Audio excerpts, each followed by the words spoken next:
अस्सलाम वालेकुम। टीएसपीएससी की तरफ से जो आने वाले नोटिफिकेशंस, अभी तो ग्रुप 1 नोटिफिकेशन आ गया है और नेक्स्ट ग्रुप 2, ग्रुप 3, ग्रुप 4 के नोटिफिकेशंस भी आने वाले हैं।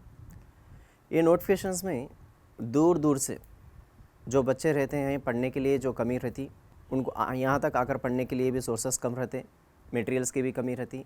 ऐसे बच्चों के लिए शेन इंडिया एकेडमी की तरफ से ऑनलाइन क्लासेस तेलुगु और इंग्लिश मीडियम की क्लासेस रन हो रहे हैं और इसी के साथ साथ उर्दू मीडियम के बच्चों के लिए भी ऑनलाइन क्लासेस की इंतज़ाम किया जा रहा।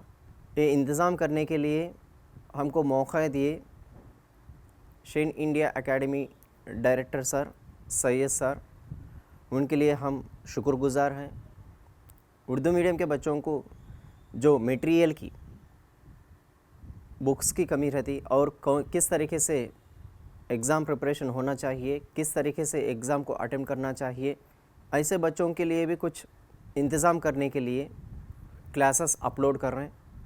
इसलिए हम Shane India academy director sir Syed sir को ख़ास तौर पर शुक्रिया अदा करते हुए आइए आज हम ग्रुप 1 प्रिलिमिनरी एग्ज़ाम ये 20 to 25 डेज़ के अंदर किस तरीके से प्रिपरेशन को कंप्लीट कर सके और हम किस तरीके से एग्ज़ाम देकर हम अपनी मंजिल पर पहुंच सकें। इसके लिए मैं आज ग्रुप 1 प्रिलिमिनरी एग्ज़ाम का सिलेबस के हिसाब से आपको मैं समझाता जाऊंगा कौन से टॉपिक से ज़्यादा फोकस करना है। फोकस करते हुए आप अपने मंजिल को पहुंचने की कोशिश करें। देखते रहिए, बहुत आसानी से मैं आपको समझाने की कोशिश करूंगा। पूरे के पूरे ग्रुप 1 प्रिलिमिनरी एग्ज़ाम में सिलेबस टोटल 13 टॉपिक्स के रहते हैं। ये 13 टॉपिक्स में से भी मैं आपको आसानी से इस तरीके की समझाने की कोशिश करूँगा। अक्टूबर 16 है, अक्टूबर 16 का अगर प्रिलिमिनरी का है, ग्रुप 1 प्रिलिमिनरी एग्ज़ाम का है, और उसके बाद नेक्स्ट आने वाले जो भी नोटिफिकेशंस हैं वो ग्रुप 2, ग्रुप 3 और उसके बाद ग्रुप 4 आने वाले हैं। इसकी तैयारी किस तरीके से किया जाए, कौन से टॉपिक से ज़्यादा फोकस किया जाए, लेकिन हम किस तरीके से हम अचीव होना चाहिए, इस पर मैं आज जो मेरी क्लास है उसके बारे में मैं बात करना चाह रहा हूँ। ख़ास तौर पर देखिए, आप एक बार याद रखिए, उर्दू मीडियम जो लिख रहे, उर्दू मीडियम से जो बनना चाह रहे, कुछ हम भी ऑफिसर बनना चाह रहे, ग्रुप 1 बनना चाह रहे, ग्रुप 1 में हमें ऑफिसर बनना चाह रहे, उर्दू मीडियम से बन सकते आप, क्योंकि आपको गवर्नमेंट आपको एक मौका दे दी, इस चीज़ की मौका दे दी। उर्दू मीडियम में आप मेंस भी लिखने की चांस है, आपको लिखने का अच्छा मौका है। इसको यूटिलाइज कर लेने की कोशिश करो आप, क्योंकि एक बेहतरीन मौका मिल रहा। नियरली 503 वैकेंसीज है, 503 वैकेंसीज है, 503। ये 503 वैकेंसीज में उर्दू मीडियम में अगर आप अच्छे से अच्छे प्रेजेंटेशन करें, प्रिलिमिनरी क्वालिफाई होकर मेंस में भी आप प्रेजेंटेशन करें, तो अल्हम्दुलिल्लाह आप सेट हो गए, तो भी आपकी ज़िंदगी और आपकी फैमिली के साथ अच्छे से अच्छे सेट होने की कोशिश हो, अच्छे से अच्छा आप सेट हो जाते हैं। ये सोचिए आप, क्योंकि मैं इस चीज़ की बताना चाह रहा हूँ, उर्दू मीडियम बोले तो हम कम समझते, ताकि हम वहाँ तक रीच होते या नहीं होते, इसके लिए मटेरियल मिलती या नहीं मिलती, हम आगे बढ़ सकते या नहीं बढ़ सकते। कोशिश अपनी करना है, खुद ब खुद अल्लाह ताला आपके कोशिशों को आगे बढ़ाने वाले अल्लाह है। जिसकी मेहनत सही है उसको कामयाबी एक ना एक दिन मिलती, उसमें कोई शक ही नहीं है, 100% मिलती। और देखो, एक बार ग्रुप 1 लिख रहे आप, प्रिलिमिनरी लिख रहे, प्रिलिमिनरी लिखने के बाद अगर अल्हम्दुलिल्लाह सक्सेस हो गए तो नो प्रॉब्लम। अगर सक्सेस होने से अब थोड़ा फेल्यूर हो गए तो फिर फिर पीछे कदम डालने की ज़रूरत नहीं है। नेक्स्ट आने वाले एग्ज़ाम्स है आपके लिए, ग्रुप 2 एग्ज़ाम है, ग्रुप 3 है, ग्रुप 4 है। ग्रुप 4 मालूम है आपको 9800 वैकेंसीज है, 9800 वैकेंसीज। अपने मकाम पर रहकर हम जॉब कर सकते हैं, वो ग्रुप 4 का एग्ज़ाम है।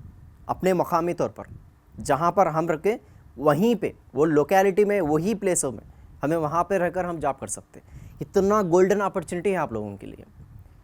थोड़ा एक 6 मंथ्स या 8 मंथ्स आप फुल फ्लेड्जेड से फोकस करो, 100% इंशाअल्लाह उम्मीद रखिए अल्लाह से, 100% आप सक्सेस होते, आपको जॉब आ जाती, इसमें कोई डाउट ही नहीं है। एक बात याद रखिए, मेहनत करो और उसके बाद अल्लाह से दुआ करो। सर हम अल्लाह से ऐसी दुआ करो, इंशाअल्लाह खुद ब खुद आप सक्सेस होना आपकी ज़िंदगी के लिए बहुत इम्पॉर्टेंट है। ऐसा रो रो के दुआ करो। समझ रहे हैं आप? देखिए आप, मैं आज ये टॉपिक्स आपको एक्सप्लेनेशन देने वाला हूँ। ग्रुप 1 जो प्रिलिमिनरी एग्ज़ाम है, इसमें कितने टॉपिक्स रहते हैं और ये 20 डेज़ में हम किस तरीके से कैसे स्ट्रैटेजी मेंटेन करना है, इसके बारे में मैं आपको बताना चाह रहा हूँ। कौन से टॉपिक्स रहते, हम कौन से टॉपिक्स ज़्यादा फोकस करना है और किस तरीके से फोकस करें तो हम किस तरीके से हम प्रिलिमिनरी एग्ज़ाम को क्वालिफाई हो जाते, ये चीज़ के बारे में बता रहा हूँ। और नेक्स्ट ये चीज़ बताता हूँ मैं आपको, ग्रुप 4 आने वाले नोटिफिकेशन के लिए हम किस तरीके से तैयारी की जाए, ये चीज़ों के बारे में बताता हूँ मैं आपको। गौर कीजिए, थोड़ा कॉन्सनट्रेट से सुनिए, इंशाअल्लाह आपको भी बहुत फ़ायदा होगा। ज़्यादा से ज़्यादा मेहनत करने की कोशिश करो। ये 20 days 25 days very very important, very crucial time है आपके लिए। टाइम वेस्ट नको करो आप।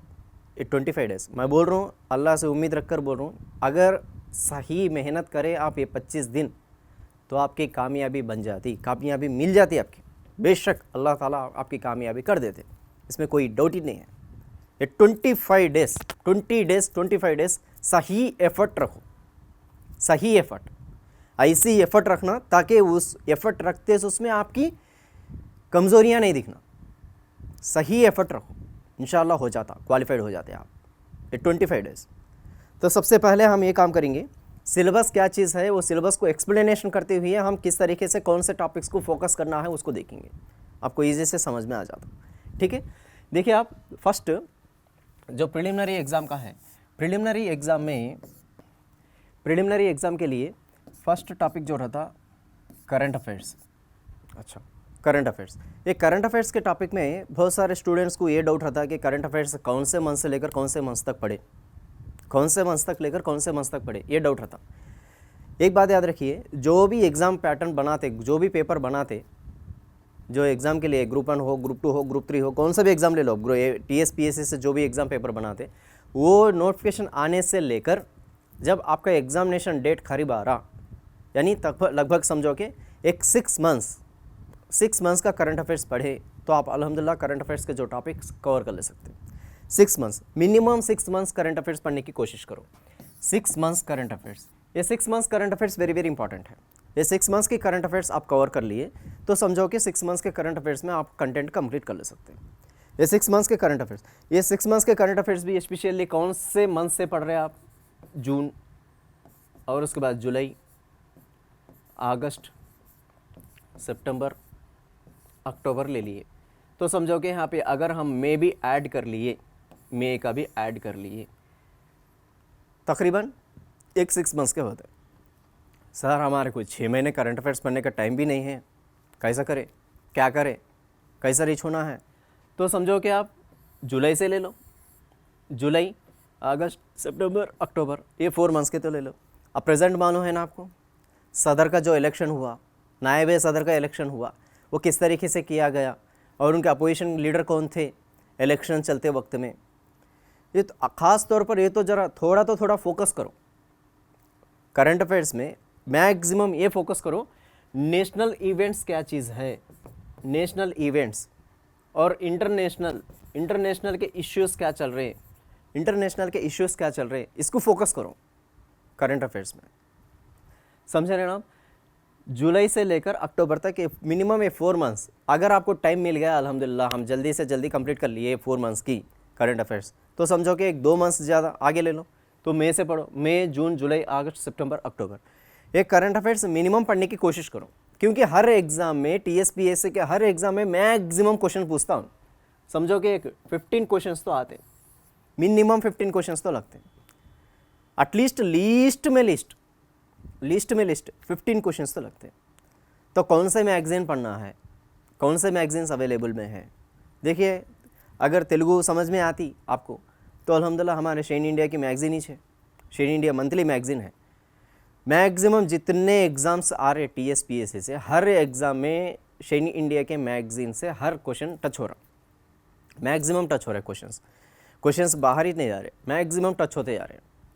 तेलुगु मीडियम में आपको समझ में आ रही तो शेन इंडिया ले लो, और इंग्लिश मीडियम जो मार्केट में अवेलेबल रहते, अवेलेबल में जो मिलती है आपको वो मटेरियल लेकर पढ़ो, आप कंप्लीट से पढ़ो, स्पेशली फोकस करो कौन से, यानी कौन से इंसिडेंट्स चल रहे और पॉलिटी की तरफ से क्या चल रहा, और उसके बाद तेलंगाना रीजनल, तेलंगाना में क्या क्या कौन से करंट अफेयर्स के इंपॉर्टेंट है, कौन से तो भी केसीआर साहब कौन से तो भी प्रोग्राम्स लॉन्च करे, क्या केसीआर साहब कौन से प्रोग्राम्स लॉन्च करे, और उसके बाद केसीआर साहब कोई एक नया प्रोजेक्ट ये इंट्रोड्यूस करे क्या, ये चीज़ों को फोकस करो ज़्यादा, तेलंगाना रीजन और उसके बाद नेशनल में।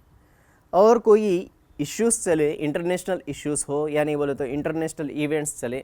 फॉर एग्जांपल रिसेंटली कॉमनवेल्थ का गेम चला, ये कॉमनवेल्थ का गेम का इंपॉर्टेंट ही है अब एग्ज़ाम में, इसमें से मैक्सिमम क्वेश्चन आने के चांसेस भी ज़्यादा है।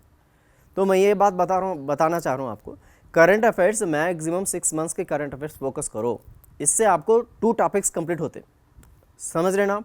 प्रिलिमिनरी एग्जाम में टोटल 13 टॉपिक्स है, ये 13 टॉपिक्स में से फर्स्ट टॉपिक करंट अफेयर्स है, सेकंड टॉपिक भी वही चाहिए इंटरनेशनल इवेंट्स वही चलता, 2 भी कवर हो जाते हैं आपको, कोई मुश्किल नहीं है, ये आसानी से ट्रैक कर सकते आप करंट अफेयर्स के टॉपिक को।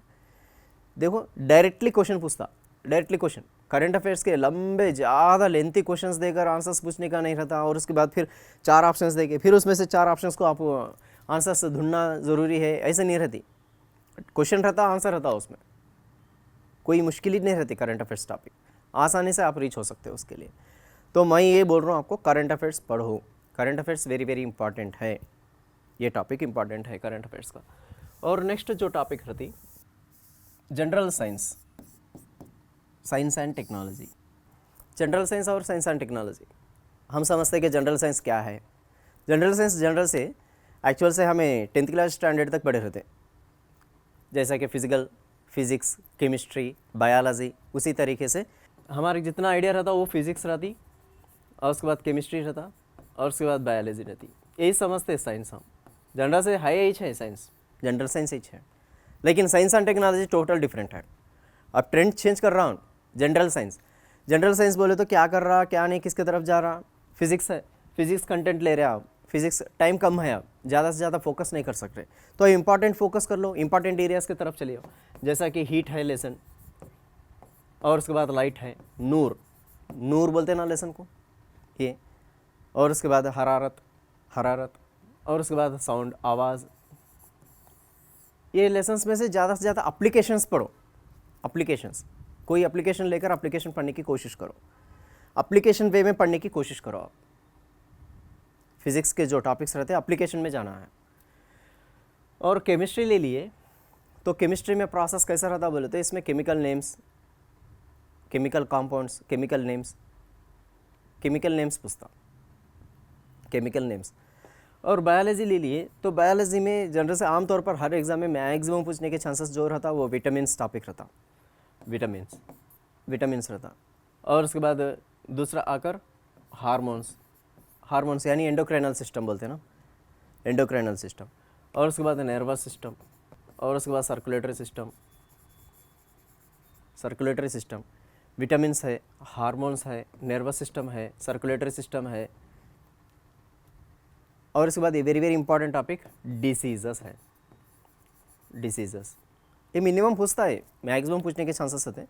देखिए आप ट्राई करो, कोशिश करो, पढ़ने की कोशिश करो, ये टॉपिक्स मिनिमम आप पढ़ो। जनरल साइंस में मैक्सिमम कोशिश सब टॉपिक्स कवर करने की कोशिश करो, लेकिन ज़्यादा फोकस इस टॉपिक्स की तरफ ज़रा फोकस करो। इंशाअल्लाह मे भी हो सकता फिर भी और एक बार क्वेश्चंस पूछने के चांसेस रहते ना। मैं ये कह रहा हूँ आपको डेफिनेटली इसमें से चाहते बोल के नहीं बोल रहा हूँ मैं आपको। आपके प्रिपरेशन में हमारे जो टिप्स रहते हैं आपको एक 10% तो आपको हेल्प होती बोल के मैं बोल रहा हूँ। फिर 90%, 80%, 85%, 90% हमारे टॉपिक ये टॉपिक आते हैं, आपको एग्ज़ाम में एज पूछने वाला है बोल के नहीं बोल रहा हूँ मैं आपको।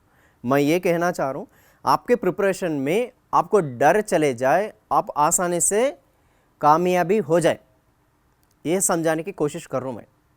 जैसा कि डेफिनेट से ये टॉपिक्स आते, आप एज पढ़ो, जनरल साइंस बोले तो एज है बोल के नहीं कर रहा हूँ, जैसा कि समझाने चाह रहा हूँ आपको। देखो आसानी से पढ़ने का तरीके को बता रहा हूँ। ये टॉपिक्स आप पढ़ रहे हैं तो मेन स्पेशली ये टॉपिक्स पढ़ने की कोशिश करो। इसके बाद जो और भी टॉपिक्स रहते हैं और आपको टाइम मिलता है उसके हिसाब से पढ़ो आप, समझ रहे हैं ना आप, ठीक है। और देखो नेक्स्ट साइंस एंड टेक्नोलॉजी ले लेते हैं हम। साइंस एंड टेक्नोलॉजी बोले तो सबसे पहले हम इसमें ज़्यादा से ज़्यादा फोकस्ड एरियाज बहुत सारे आते, टॉपिक्स इसमें बहुत सारे आते। फॉर एग्जांपल इसरो आती, इसरो ले लिए बोल लो, पहले इसरो बोल दूँगा। इसरो में आकर रॉकेट्स लॉन्चिंग और उसके बाद सैटेलाइट्स, ये चीज़ों ज़्यादा से ज़्यादा रॉकेट्स, कौन से रॉकेट्स और उसके बाद कौन से सैटेलाइट्स कौन से रॉकेट्स के जरिए से भेज रहे हैं। रिसेंटली करंट अफेयर्स के पढ़ो आप, रिसेंट डाटा, एक 6 मंथ्स का बिफोर से जो चलता उसको फोकस करो, 6 मंथ्स का डाटा इसरो के बारे में। और ये ले लिए। तो सेकंड क्या है, missiles. Missiles very very important है। मिसाइल्स के बारे में हम समझते हैं कि सरफेस टू सरफेस कौन से मिसाइल्स हैं, सरफेस टू आकर एयर कौन से हैं, एयर टू एयर कौन से हैं, from where to another way, from where कहाँ से जिस जगह से दूसरे जगह पर भी हम मिसाइल्स को टारगेट रख के भेज सकते। ये कौन नियरली 6 टाइप्स के मिसाइल्स रहते हैं। ये 6 टाइप्स के मिसाइल्स पढ़ने की कोशिश करो। अगर आपको करंट अफेयर्स अपडेट करते हुए पढ़ो, इसमें इसरो टॉपिक पढ़ते हुए मिसाइल्स का टॉपिक भी करंट अफेयर्स में अपडेट करते हुए पढ़ो, आप आसानी से अच्छे से अच्छा स्कोर कर ले सकते हैं आप साइंस एंड टेक्नोलॉजी में। और दूसरा टॉपिक भी आता, ये भी आता आपको बायोटेक्नोलॉजी रहते, नानो टेक्नोलॉजी और उसके बाद रोबोटिक्स, ये टॉपिक रहते। लेकिन मिनिमम फर्स्ट हमारा जो प्रेफरेंस है इसरो और मिसाइल्स के बारे में पढ़ने की कोशिश करो। इसमें मिसाइल्स बोले तो मिसाइल्स ही नहीं आते, वारशिप्स भी आते, फ्लाइट्स भी आते, एयरक्राफ्ट्स भी आते, और उसके बाद एयरक्राफ्ट्स और उसके बाद एरोप्लेन्स, ये पूरे चीज़ें आते किस में, मिसाइल्स में।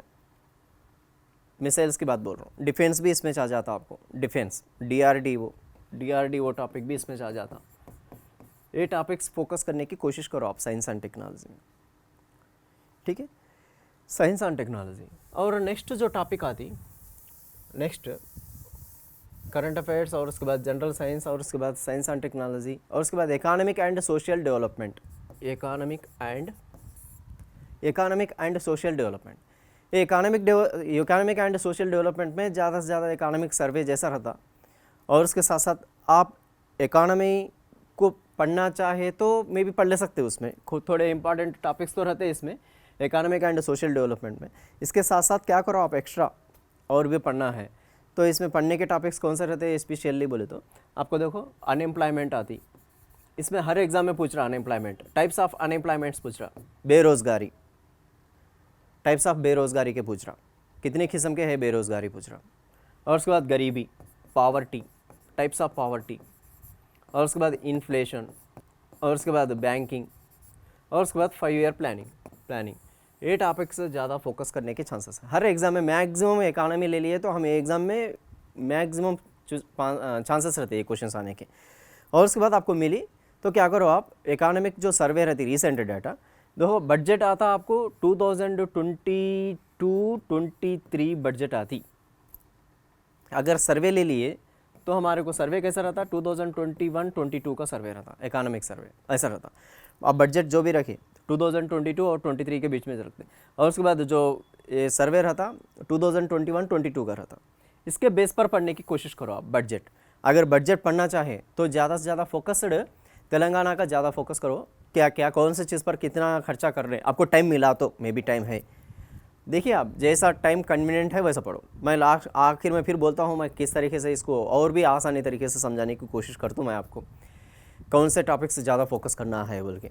इकोनॉमिक एंड सोशल डेवलपमेंट में इकोनॉमी के साथ आपको जो सर्वे रहती है और उसके बाद जो बजट रहता है वो भी पढ़ना है, और ये इसके साथ साथ ये टॉपिक से ज़्यादा फोकस करने की कोशिश करो आप, मिनिमम आपको हेल्पफुल होती है आपको। और उसके बाद जो है एनवायरमेंटल इश्यूज़, इसमें डिज़ास्टर मैनेजमेंट आता, डिज़ास्टर मैनेजमेंट, और उसके बाद इसके प्रिवेंशन। एनवायरमेंटल स्टडीज़ में, एनवायरमेंटल इश्यूज़ में कभी भी रहते सस्टेनेबिलिटी टॉपिक ज़्यादा इंपॉर्टेंट है। सस्टेनेबिलिटी मैक्सिमम क्वेश्चन से सस्टेनेबिलिटी में पूछता, सस्टेनेबिलिटी और एसडीजी टारगेट्स रहते, एसडीजी टारगेट्स, सस्टेनेबिलिटी वर्ड कहाँ से लिया गया और उसके बाद एसडीजी के टारगेट्स क्या है, कौन से एजेंडा से लिया गया, ये टॉपिक ज़्यादा फोकस करने की कोशिश करो। एनवायरमेंटल स्टडीज़, ये एनवायरमेंटल इश्यूज़ में ले लिए आप तो इसमें पोल्यूशन बोलने का टॉपिक भी आ जाता, और इसके बाद ये कौन से इकोलॉजी बोलने का टॉपिक्स आ जाते हैं, एनवायरमेंटल इश्यूज़ में आ जाते हैं पूरा। और इसी के साथ साथ फॉर एग्जांपल चिपको मूवमेंट है, चिपको मूवमेंट, ऐसे की चीज़ों को थोड़ा बहुत पूछता, मैक्सिमम पूछने के चांसेस होते। और इसके साथ साथ डिज़ास्टर मैनेजमेंट रहता है। Disaster management. ये डिज़ास्टर मैनेजमेंट में बहुत सारे आते हैं। फॉर एग्जांपल देखो, फ्लड्स आते हैं, और उसके बाद एर्थक्वेक्स आते, सुनामी आती, और उसके बाद कहत आता, ड्रॉट। तो ये टॉपिक्स ज़्यादा फोकस करना, डिज़ास्टर मैनेजमेंट बोले तो वही है।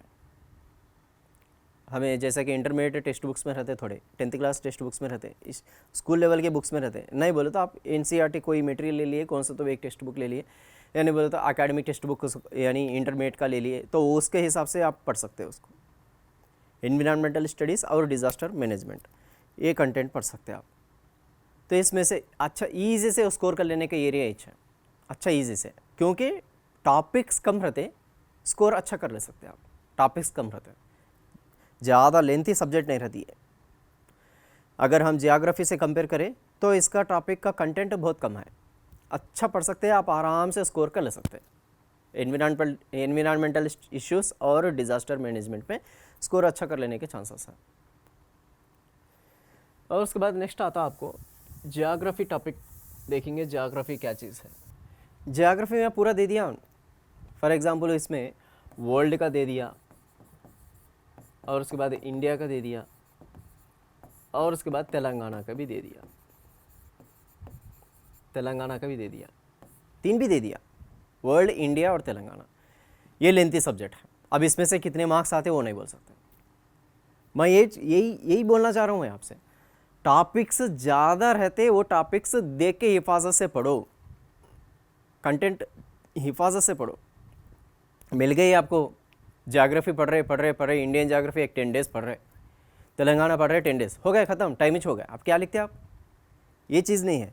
जो ज्योग्राफी पढ़ रहे हैं तो वर्ल्ड ज्योग्राफी में कौन सा टॉपिक, यानी कॉन्टिनेंट्स है, कॉन्टिनेंट्स, एशियन कॉन्टिनेंट है, यूरोप कॉन्टिनेंट है, बर्रे आज़म, एशिया बर्रे आज़म, और उसके बाद यूरोप बर्रे आज़म है, और उसके बाद शुमाली अमेरिका है, जनूबी अमेरिका बर्रे आज़म है, अफ्रीका बर्रे आज़म है। इसमें से ज़्यादा फोकस करो, ये करो कौन सा हाईएस्ट पीक है, कौन से रिवर्स बह रहे हैं उसके, कौन से दरिया बह रही, कौन से बर्रे आज़म है, कौन सा सतह मुर्तफ़ा है, कौन सा प्लेट्यूस है, कौन से प्लेन्स है, ये इंपॉर्टेंट एरियाज फोकस करो। रिवर्स, दरिया, प्लेट्यूस, और उसके बाद प्लेन्स, मैदानी इलाके, सतह मुर्तफ़ा, और कोई वॉल्केनिक्स है क्या, इंपॉर्टेंट एरियाज फोकस करो। अब हर कोई पढ़ना बोले तो टॉपिक उतना टाइम नहीं है, समझ लेना मेरी बात जी। और इंडियन ज्योग्राफी ले लिए तो इंडियन ज्योग्राफी में आप जो फर्स्ट से बोल रहा हूँ मैं आपको, इंडिया और उसका लोकेशन, और उसके बाद फिजिकल फीचर्स, और उसके बाद forest topic very very important है, क्योंकि फॉरेस्ट का जो डाटा रहता है, न्यू डाटा 2021 का रिसेंटली आया है, वो बहुत इंपॉर्टेंट है। इसमें से कंपलसरी क्वेश्चन आने का चांसेस है आपको फॉरेस्ट का टॉपिक में से। देखिए, इंडिया और उसका लोकेशन, फिजिकल फीचर्स, फॉरेस्ट, और उसके बाद रिवर सिस्टम, दरियाओं में क्या पूछता हूँ? माऊनी दरिया पूछता, सब रिवर्स कौन से है, माऊनी दरिया कौन सी दरिया है, और उसके माऊनी दरिया कौन से है, लेफ्ट साइड के कौन से है, राइट साइड के कौन से है। रिवर सिस्टम में कभी भी रहते प्रोसेस कैसा रहना बोले तो एक ही देखो, इसमें कैसा हम पढ़ना चाहिए, रिवर का कौन से प्लेस से निकल रही, बर्थ प्लेस कौन से, कहाँ से निकल रही हो, और उसके बाद कहाँ पर एंटर हो रही, फॉर एग्जांपल तेलंगाना में कहाँ पर एंटर हो रही, और उसके बाद कौन से प्लेस में मेर्ज हो रही, जाकर मिल जा रही, कौन से बे ऑफ बंगाल में, खलीज बंगाल में मिल रही, या नहीं बोले तो बहरे अरब में मिल रही, किस में मिल रही, और उसके बाद इनके माऊनी दरिया यानी सब रिवर्स, यानी क्या बोलते हैं उसको, ट्रिब्यूटरीज बोलते हैं। इसके ट्रिब्यूटरीज कौन से हैं, ट्रिब्यूटरीज प्लेस कहाँ से निकल रही, कौन से प्लेस में एंटर हो रही, कौन से प्लेस में मेर्ज हो रही, और उसके बाद उसका ट्रिब्यूटरीज कौन से हैं। फिर उसके बाद अगर हम पढ़ना चाहे, डीपली पढ़ना चाहे तो डैम्स भी पढ़ सकते, कौन सा डैम उसके ऊपर तामीर किया गया, कौन सा डैम कंस्ट्रक्शन किया गया, ये टॉपिक सेम टू सेम। अब लेंथ कितना है, कितने किलोमीटर्स में जा रही, कौन से प्लेस में क्या जा रही, वो ये ऐसे चीज़ें नहीं, ये फोकस करो आप रिवर सिस्टम में। और उसके बाद रिवर सिस्टम के बाद nuclear stations very very important है। न्यूक्लियर स्टेशंस पूछ रहा है, न्यूक्लियर सिस्टम्स में से क्वेश्चंस आने के चांसेस ज़्यादा हैं। और उसके बाद आपको टाइम मिला तो एग्रीकल्चर में क्या है, कौन सा क्रॉप कौन से प्लेस में फेमस है, प्लेस, क्रॉप्स, और उसके बाद इसमें रेवोल्यूशंस आते हैं, रेवोल्यूशंस, ग्रीन रेवोल्यूशन ले लो, और उसके बाद रेनबो रेवोल्यूशन ले लो, और उसके बाद येलो रेवोल्यूशन ले लो, आते ना रेवोल्यूशंस में से। ये इंपॉर्टेंट फोकस है, वो एरियाज जो फोकस कर लो आप एग्रीकल्चर का उसमें।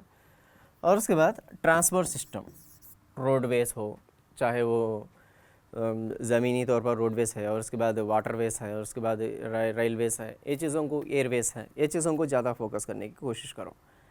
तो ज़्यादा से ज़्यादा ज्योग्राफी में ये कंटेंट मोस्टली आपको टाइम के हिसाब से पढ़ने की कोशिश करो। टाइम कम है, और टाइम के हिसाब से पढ़ने की कोशिश करो। अब पूरा कंटेंट पढ़ना है बोले तो हम उतना रीच नहीं हो सकते, उतना टाइम भी नहीं है।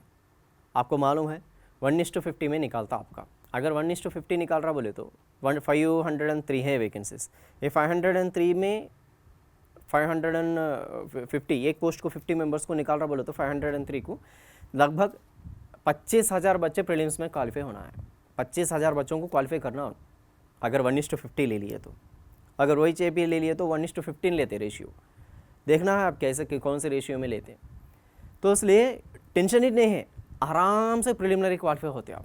हिम्मत से पढ़ो, हिम्मत से पढ़ो, कोई डरने की ज़रूरत ही नहीं है। अब टाइम कम है, जैसा कि टेंशन में आ रहे, चिड़मुड़ा ले रहे, कोई एक हमारे के इंटेंशन से क्या पढ़ना है, कौन सा टॉपिक पढ़ना है, ये टॉपिक पढ़ना है, वो सब्जेक्ट पढ़ना है, ये सब्जेक्ट, ये इंपॉर्टेंट चीज़ नहीं है। आप जितना पढ़ रहे पीसफुल माइंड से पढ़ो, एहतियात से पढ़ो, कोई टेंशन नहीं है, सब पढ़ो, 100% आपकी जीत होती, 100% होती। समझ रहे ना आप। और इसी के ये टॉपिक्स सेम टू सेम, ये टॉपिक्स हम किस पे लेना है, तेलंगाना में भी लेना, तेलंगाना ज्योग्राफी में लेना, तेलंगाना ज्योग्राफी में भी सेम टू सेम ये टॉपिक्स पढ़ना है। ज्योग्राफी अगर हम फोकस करें, ज्योग्राफी टॉपिक्स लेना चाहे तो यही टॉपिक्स लेकर हम कर सकते हैं। समझ रहे ना आप। और उसके बाद हमको नेक्स्ट कौन सा टॉपिक फोकस करना है, heritage and culture of India, history, heritage and culture of India. अब देखो इंडियन हिस्ट्री बोले तो क्या होता, इंडियन हिस्ट्री में पूरा इंडियन हिस्ट्री रख दिया, पूरा इंडियन हिस्ट्री रख दिया। फॉर एग्जांपल देखो, अब हम कहाँ से आना, एंशिएंट से आना, एंशिएंट से शुरू होकर मॉडर्न इंडियन हिस्ट्री तक आना, यानी मिडिवल भी इसमें आया था, मिडिवल इंडियन हिस्ट्री भी आ जाती। एंशिएंट है, मिडिवल है, और उसके बाद मॉडर्न इंडियन हिस्ट्री है। कंटेंट्स देखो, एंशिएंट इंडियन हिस्ट्री ले लिए तो फॉर एग्जांपल हमारे को सिंध की तहजीब आती, वैदिक तहजीब आती, सिंध इंडस सिविलाइजेशन और उसके बाद वैदिक सिविलाइजेशन, सिंध तहजीब और उसके बाद वैदिक तहजीब, और उसके बाद बौद्ध मजहब आता, और उसके बाद जैनिज़्म मजहब आता, और उसके बाद ये षोडश महाजनपदास आता, और उसके बाद मगधा आता, और उसके बाद मौर्य आता, उसके बाद गुप्ता आता। लेकिन फोकस बुद्ध मजहब है, जैन मजहब है, जैनिज़्म, बुद्धिज़्म, टॉपिक्स देखो एक बार, जैनिज़्म है, बुद्धिज़्म है, और उसके बाद गुप्तास गोल्डन एरा है गुप्तास का। और रहते थोड़े मिसलिनियस के भी थोड़े पढ़ सकते हैं आप, टाइम मिला, टाइम के हिसाब से पढ़ो। फॉर एग्जाम्पल आप पढ़ना चाहे तो इंडस सिविलाइजेशन पढ़ ले सकते, टाइम मिला, वैदिक सिविलाइजेशन भी पढ़ ले सकते हैं आपको टाइम मिला तो, या नहीं बोलो तो हम जैसा कि ज़्यादा से ज़्यादा फोकस्ड एरियाज़ कौन से हैं वो एरियाज़ को फोकस करो। अब टाइम है, अब और एक भी क्या है गुप्ता से, और उसके बाद मौर्य है। मौर्य उसमें ले लेते हैं हम, कौन सा फेमस पर्सन है बोले तो एक अशोका का पढ़ सकते हैं, किंग अशोका का, किंग इसका अशोका का किंग का क्या है, कलिंगा वार है ना वो चला ना, वो उसका ये उसके, और उसके बाद क्या है उसका इंस्क्रिप्शंस भी इंपॉर्टेंट ही है, ये भी पढ़ना इंपॉर्टेंट है हमारे लिए एग्जामिनेशन पॉइंट ऑफ व्यू। ये अगर एंशिएंट पीरियड का बोल रहा हूँ मैं आपको। अगर उसी तरीके से मिडिवल में ले लिए तो मिडिवल में आकर दिल्ली सल्तनत रहती, दिल्ली सल्तनत, ये दिल्ली सल्तनत में स्लेव्स के बाद कौन आता है, खिलजी के बाद तुगलक के बाद सैयद, उसके बाद लोडी। ज़्यादा से ज़्यादा हर मैक्सिमम पूछने वाले चांसेस ज़्यादा रहने का कौन सा बोलते, स्लेव्स पूछता, और उसके बाद खिलजी पूछता, और उसके बाद तुगलक पूछता, और आखिर में लोडी का पूछता। सैयद रेयर, वेरी रेयर पूछने के चांसेस के एरियाज कम होते हैं उसमें। और उसके बाद दिल्ली के बाद फिर क्या आता, मुग़ल में ज़्यादा से ज़्यादा फोकस्ड एरियाज शाहजहां, और उसके बाद औरंगज़ेब, और उसके बाद आपको देखिए आपको कन्वेंट से पढ़ने की कोशिश करो, मैक्सिमम पूरा मुग़ल के डायनेस्टी मैक्सिमम पढ़ने की कोशिश करो। आपको टाइम कम है तो देख के हिफाजत से पढ़ लेने की कोशिश करो आप।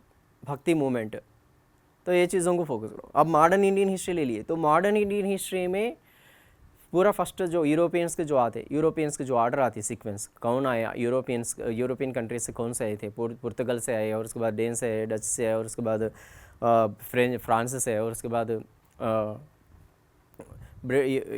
फ्रांस से। ये जो सीक्वेंस रहती है, ये ऑर्डर इंपॉर्टेंट है। और इनके दरमियान में जो चलते हैं वार से यानी बैटल्स, और ये बैटल से कौन से सेटलमेंट से, कौन से अग्रीमेंट से रुके गए, ये इंपॉर्टेंट एरियाज होते हैं। कौन से बैटल कौन से अग्रीमेंट से रुक गई, कौन से बैटल कौन से एग्रीमेंट से रुक गई, ये थोड़ा इंपॉर्टेंट रहता। और इसमें अंग्रेज़ी की तरफ से कौन से गवर्नर जनरल शामिल हुए, फ्रेंच वालों की तरफ से कौन से गवर्नर जनरल शामिल हुए, ये भी इंपॉर्टेंट है।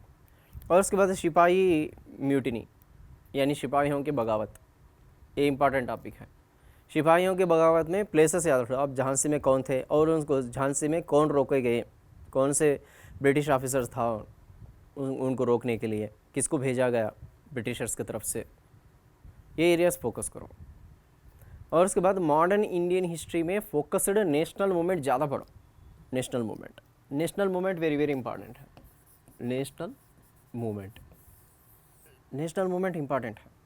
नेशनल मूवमेंट में क्वेश्चन ज़्यादा से ज़्यादा आने के चांसेस हैं, जैसा कि मॉडरेट्स है, एक्सट्रीमिस्ट्स है, और उसके बाद गांधीयन है, गांधीयन एरा, ये 3 एरियाज फोकस करो। ख़ास तौर पर ज़्यादा मॉडरेट्स रहता, मॉडरेट्स में टाइटल्स, बुक्स और उनकी न्यूज़पेपर्स कोई है क्या, और उनका कोई स्लोगन्स है क्या, ये स्लोगन्स, और नहीं बोले तो उनके ऑर्गेनाइजेशंस के ऑर्गेनाइजेशंस फॉर्म करें, ऑर्गेनाइजेशंस, न्यूज़पेपर्स, बुक्स, और उसके बाद इनके जो भी हैं यानी स्लोगन्स, वो स्लोगन्स इंपॉर्टेंट रहती मॉडरेट्स में।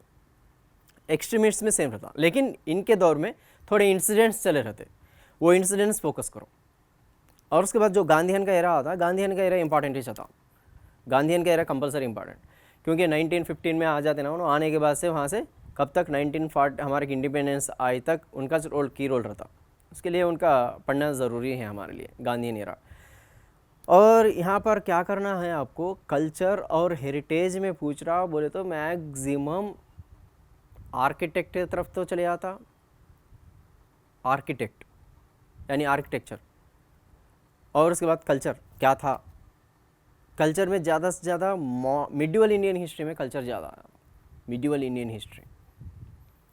और उसके बाद गवर्नर जनरल्स में कौन से मॉडिफिकेशंस आए थे, कौन से पॉलिसीज़ को लाया गया, ये इंपॉर्टेंट रहते ब्रिटिश गवर्नर जनरल्स। और उसके बाद INC कॉन्फ्रेंस, ये चीज़ों को, ये टॉपिक्स को आप ज़्यादा से ज़्यादा फोकस करने की कोशिश करो। हिस्ट्री के तौर पर बोल रहा हूँ, हिस्ट्री के टॉपिक्स में मैं बोल रहा हूँ आपको, समझ रहे हैं ना आप। तो कोई टेंशन लेने की नहीं है, आराम से पढ़ सकते हैं आप, कोई इसमें भाई हमारे को टाइम कम है, क्या करें। जैसा कि आपको टाइम कम रहता उतना स्ट्रेस भी बढ़ता रहता, मेरे को मालूम है, क्योंकि हम हर कोई की रहता टेंशन, आपका नहीं है, हर बच्चे को रहता। जितने भी ग्रुप 1 लिख रहे, जितने भी एस्पिरेंट्स लिख रहे, ग्रुप 1 के एस्पिरेंट्स, हर एस्पिरेंट को टेंशन ज़्यादा रहती। जैसे कि एग्ज़ाम करीब आ रहा, क्या करना, ये टेंशन में रहते। तो ये टेंशन से क्या होता, कुछ भी हासिल नहीं कर सकते आप। जब टेंशन नहीं रहता, आप जब फ्री रहते, जब आराम से पढ़ते, तो आपको आराम से कंटेंट समझ में आता, कोई दिक्कत नहीं रहती। याद रखिए आप, अच्छा मौका है, अच्छा चांस है आपको यूटिलाइज कर लेने का। आप ग्रुप 1 बनना चाह रहे तो अभी भी मौका है। आप ये 25 डेज एग्जैक्टली राइट वे में पढ़ते, आपको इंशाअल्लाह ताला आपको 100% कामयाबी के मौके मिल जाते, कोई डाउट ही नहीं है। देखो आप 100% मिल जाते हैं, इसमें कोई शक ही नहीं है। अल्लाह की ज़ात पर यकीन रख के पढ़ो, जैसा पढ़ना है पढ़ो, पढ़ के बताओ, प्रूव करो, वी कैन डू इट, हम कर सकते, हम हासिल कर सकते भाई, हम उर्दू मीडियम में लिखकर हम मार सकते, जॉब मार सकते, पोस्ट मार सकते, बोल के बताओ।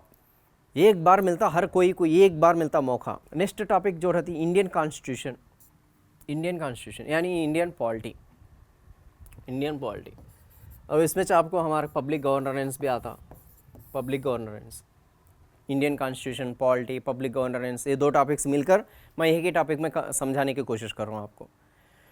इंडियन कॉन्स्टिट्यूशन में जैसा कि हमारे का आइडिया रहता कि क्या है क्या नहीं, इसके बारे में कब हुआ असल इंडियन कॉन्स्टिट्यूशन, कब कौन लिखे, क्या है इसके बारे में तो हर कोई को आइडिया रहता। लेकिन टॉपिक्स जैसा कि देखो, बुनियादी हुकूक, फंडामेंटल राइट्स, और उसके बाद DPSP डायरेक्टिव प्रिंसिपल्स के, और उसके बाद फंडामेंटल ड्यूटीज़, और उसके बाद आप ये 3 टॉपिक्स को पढ़ना, ये 3 टॉपिक्स में थोड़े केसेस आते, केसेस सुप्रीम कोर्ट वर्सेस कौन से केसेस चले, पर्सन्स के नेम्स देकर केसेस पूछता है स्पेशली, ग्रुप 1 लेवल का है ना एग्जाम, केसेस को फोकस करने की कोशिश करता ये टॉपिक्स। और उसके बाद देखो थोड़े ऐसे भी पूछता, बेसिक क्वेश्चंस भी पूछता, उतना डीप से भी नहीं जाता, उतना पूरा हल्के क्वेश्चंस भी नहीं पूछता, आपको बेसिक क्वेश्चंस पूछता। जैसा कि देखो फॉर एग्जांपल फंडामेंटल राइट्स है, फंडामेंटल राइट्स अपने कॉन्स्टिट्यूशन लिखते वक्त में कितने थे, 7 थे, अब प्रेजेंट कितने हैं, 6 हैं।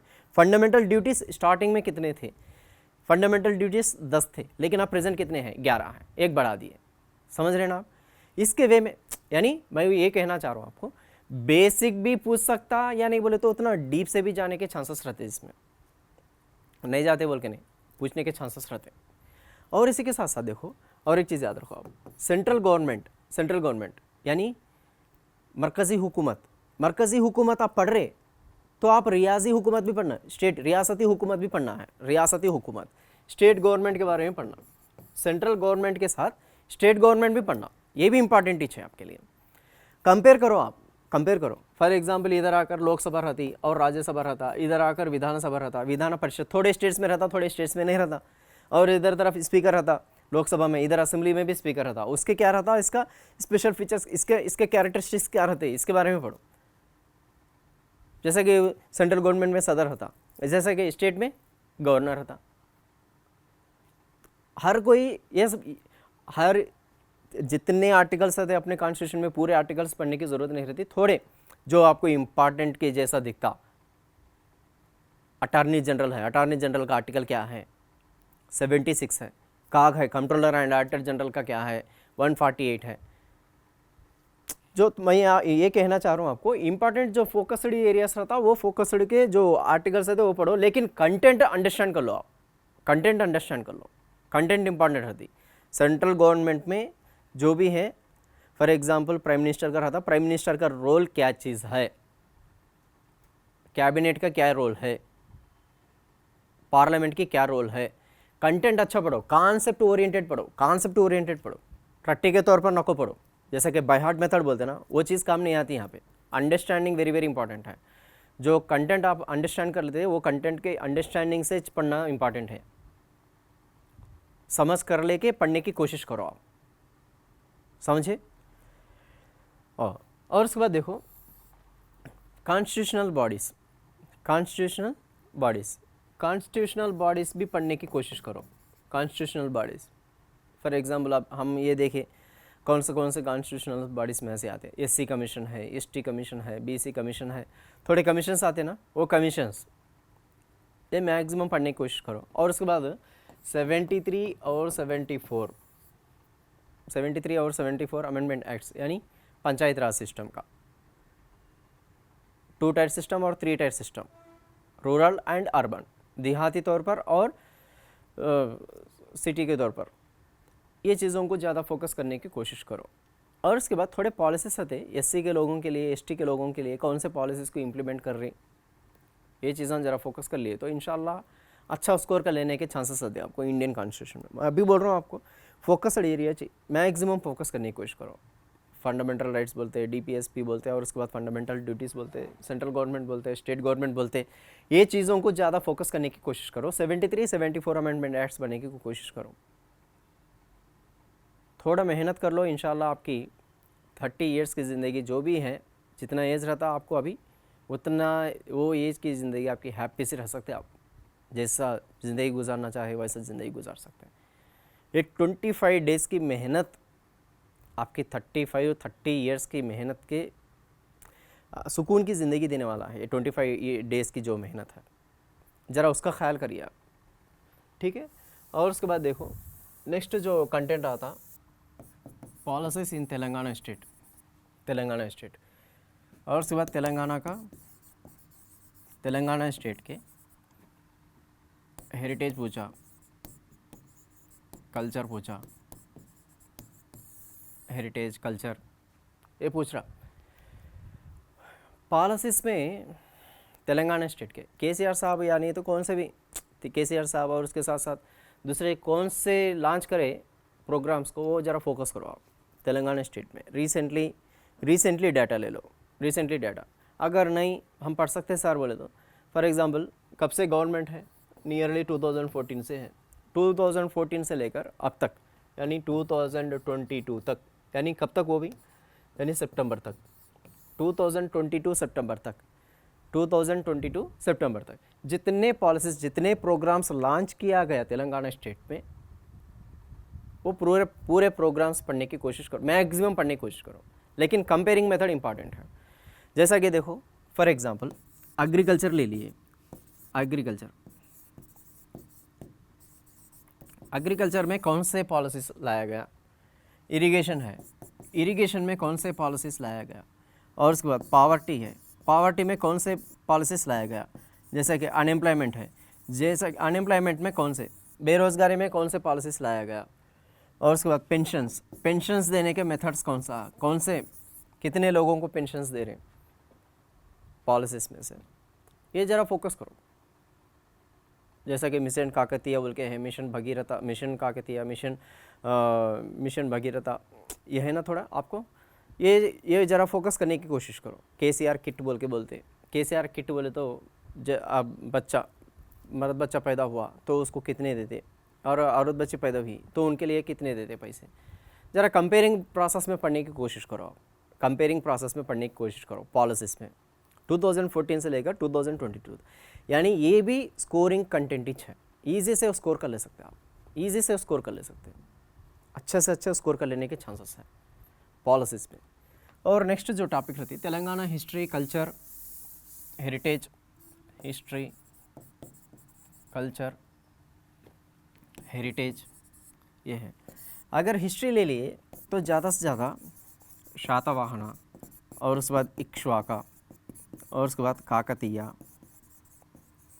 और उसके बाद रेड्डी राजू, काकतीय, रेड्डी राजू, और उसके बाद कुतुब शाही,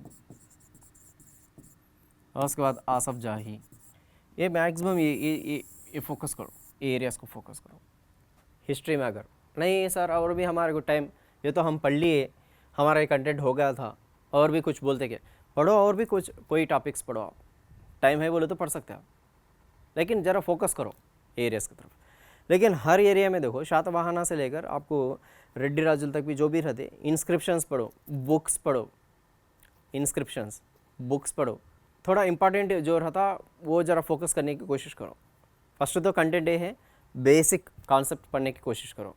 ये प्रिलिमिनरी एग्ज़ाम है, आप जो जा रहे हैं मेंस एग्ज़ाम के लिए लिखने तो नहीं जा रहे आप, प्रिलिमिनरी एग्ज़ाम है, उसके हिसाब से ज़रा हिफाजत से पढ़ने की कोशिश करो तेलंगाना। और कल्चर में जो है, कल्चर और हेरिटेज में फॉर एग्ज़ाम्पल, और ये इनके ये चलता क्या बोलते हैं इसको, बतगम्मा फेस्टिवल चलती, बतगम्मा फेस्टिवल कितने दिनों में चलता, फेस्टिवल्स का जो भी रहता वो फेस्टिवल्स का पढ़ो, जातरास रहता वो जातरास भी पढ़ो, जातरास फेस्टिवल्स, और इनका जो भी कल्चर रहता वो कल्चर, यानी कौन से डांसेस रहते, इनका लिटरेचर क्या है, इनका स्क्रिप्ट्स कैसे रहता, तेलंगाना स्टेट के लिए क्या है, ये चीज़ों को ज़रा फोकस करने की कोशिश करो। और हैदराबाद के जो भी है और तेलंगाना स्टेट के जो भी आर्किटेक्ट है वो आर्किटेक्चर के ऊपर फोकस करने की कोशिश करो। इधर से भी क्वेश्चंस आने के चांसेस होते हैं आपको, किन के दौर में तामीरात की गई और किसने कंप्लीट किया गया, ये फोकस कर सकते हैं, ये एरियाज़ को फोकस करो। किस में, हेरिटेज और कल्चर एंड हिस्ट्री में, तेलंगाना के लिए ये है। और उसके बाद नेक्स्ट सोशल एक्सक्लूजन। ये सोशल एक्सक्लूजन में जेंडर, कास्ट, ट्राइब, डिसेबिलिटी ये टॉपिक्स। अब देखो इसमें आम तौर पर हमें सोचते हैं, हमारे घरों में क्या सोचते हैं, लड़की, हमारे घरों में नहीं, हर कोई घरों में लड़की को कम पढ़ाओ भाई, बच्चों को ज़्यादा पढ़ाओ, क्योंकि बच्चे ज़्यादा से ज़्यादा अहमियत देते पेरेंट्स को, क्योंकि बच्चे शादी कर लेकर फिर अपने दूसरे मकाम पर चले जाती, दूसरे घर को चले जाती, उनसे तो हमारा कुछ भी फ़ायदा नहीं। ये वे को निकालने की कोशिश करो, ये सोच को निकालने की कोशिश करो, ये सोच को दूर करने की कोशिश करो, क्योंकि मैं ये कहना चाह रहा हूँ आपको, हर बच्ची को, हर मैक्सिमम हर बच्ची उर्दू मीडियम से जो लिखना चाह रहे ग्रुप 1, हर बच्ची को ये कहना चाह रहा हूँ, पढ़ो, हिम्मत से पढ़ो, आप भी प्रूव करो हम किसी से कम नहीं हैं, हम औरत बच्ची रहती हुई भी हम आगे बढ़ सकें, आगे बढ़े। रिसेंटली आंध्र प्रदेश की तरफ एपीपीएससी में जो ग्रुप 1 के रिजल्ट्स आए थे, तकरीबन टॉप 10 में मैक्सिमम लड़कियां हैं, उसमें टॉप 10 में लड़कियां हैं ग्रुप 1 ऑफिसर्स में। आप क्यों नहीं हो सकते? आप भी हो सकते, उम्मीद से पढ़िए इंशाल्लाह। जेंडर और कास्ट का जो है, ट्राइब्स का जो भी है, कास्ट का, ट्राइब्स का, डिसेबिलिटी का गवर्नमेंट की तरफ से और कॉन्स्टिट्यूशन की तरफ से किस तरीके से, कौन से आर्टिकल्स की तरफ से कौन से प्रोग्राम्स को इंट्रोड्यूस कर रहे हैं, प्रोग्राम्स भी पढ़ना है यानी पॉलिसीज भी पढ़ना है, उसी के साथ साथ आर्टिकल्स भी पढ़ना इंपॉर्टेंट है, और इसी के साथ साथ अमेंडमेंट एक्ट्स भी पढ़ना इंपॉर्टेंट है इसके लिए। कास्ट हो, ट्राइब्स हो और उसके बाद डिसेबिलिटी हो, ये चीज़ों को थोड़ा सा फोकस करो, लेकिन अच्छा स्कोर कर ले सकते आप, क्योंकि टॉपिक कम रहती, छोटी रहती, मार्क्स अच्छा स्कोर कर ले सकते, मार्क्स अच्छा स्कोर कर ले सकते। ये इस वक्त में हम करना सो क्या है बोले तो एक ही बात याद रखिए आप, एक ही बात याद रखिए। वो एक बात क्या है बोले तो टाइम कम रहा तो उस वक्त में हमें कौन से स्ट्रैटेजीज मेंटेन करना है वो इम्पॉर्टेंट है। टाइम कम है, 20 डेज है यानी तो 25 डेज है, इस वक्त में हम किस तरीके से हम रीच होना है ये इम्पॉर्टेंट है। इसके हिसाब से पढ़ो आप, रख लिए किताबें पूरे डाल लिए तो बैठ गए पढ़ रहे, नहीं हो रहा, ऐसा नहीं है। टाइम कम है उसके हिसाब से पढ़ो। और उसी के साथ साथ जो आखिर में जो रहती है आपको रीजनिंग रहता, रीजनिंग का टॉपिक जो है वेरी वेरी इजी टॉपिक्स रहता, लेकिन आप अच्छा स्कोर कर ले सकते, कोई टेंशन नहीं है रीजनिंग के लिए।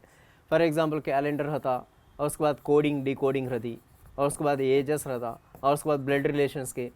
तो ये छोटे छोटे से प्रॉब्लम्स आप आराम से कर ले सकते, ज़रा थिंक करें, लॉजिकल से थिंक करें तो आप आराम से एक आंसर्स कर ले सकते।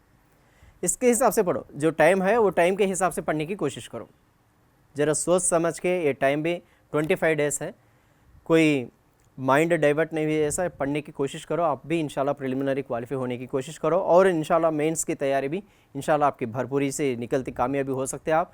टाइम भी कम है, इसके हिसाब से पढ़ने की कोशिश करो। रहता हूँ मैं, अस्सलाम वालेकुम, आदाब।